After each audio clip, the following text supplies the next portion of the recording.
In this video, I will be discussing the public and reservation education systems in Ontario. In Ontario, there are 4 publicly funded school systems: English, English Catholic, French language, and French language Catholic. In addition, any teacher teaching in these systems is protected by the respective unions. Public education is funded by the provincial government. In 1997, the government came up with a new funding formula that is tied mostly to pupil enrollment.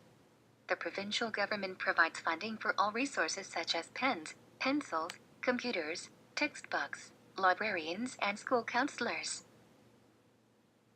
The number of students in a public school determines the amount of funding that the government will provide. For example, a school with 385 students, the province of Ontario will provide funding for the school to have 1 guidance counselor. However, it is not the same for schools on reserves. It is the federal government, not the provincial, who is responsible for education on First Nations reserves. Quote, Indians, and lands reserved for the Indians, including education, stems from Section 91(24) of the Constitution Act, 1867. The federal crown is also responsible for the maintenance of schools and providing educational services to First Nations. This is because of the number of treaties concluded between 1871 and 1910. First Nations education is managed by the Department of Indian Affairs and Northern Development. Federal policy states that it holds a commitment to providing educational services to First Nations, quote, comparable to those required in provincial schools by the statutes, regulations, or policies of the province in which the reserve is located, end quote. In 1972, the National Brotherhood, now Assembly of First Nations, wanted educations of First Nations to be governed by those living on reserves. In the last 30-year stint only manages a few schools. The rest, approximately 518, are band-operated, which is great. However, responsibility was transferred to the bands without the same provincial critical supports. Many argue that this is why First Nations students are suffering. In 2004, the Auditor General reported that it would take 28 years for First Nations people on reserves to reach educational parity with the rest of Canada's population. So, what does this mean for First Nations children living on reservations in Ontario? My dream is to be a teacher. My dream is to be an architect. My dream is to be a doctor.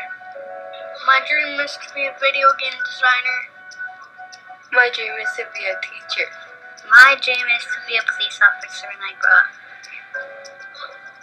All kids have dreams. So why do First Nations kids get 30 to 50% less government funding for their education on reserve? You know, what a lot of people don't understand is that First Nations children who are residing on reserve get less funding for every public service compared to other children. The reason for this inequality is that although provincial education, health, and child welfare laws apply on and off reserve, the federal government of Canada pays for services like education on reserve, whereas it's paid by the provincial governments for all other children and young people in Canada.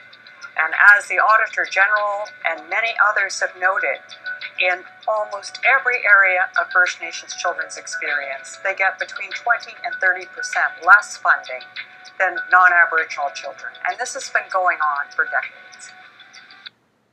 We have also often heard this statement by the National Chief of the Assembly of First Nations. It is a very sad commentary on the long-standing state of education for Aboriginal children.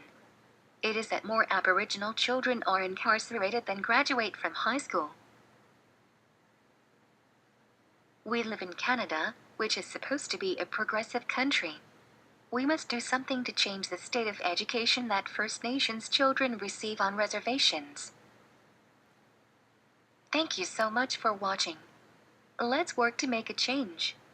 These are my references for this video.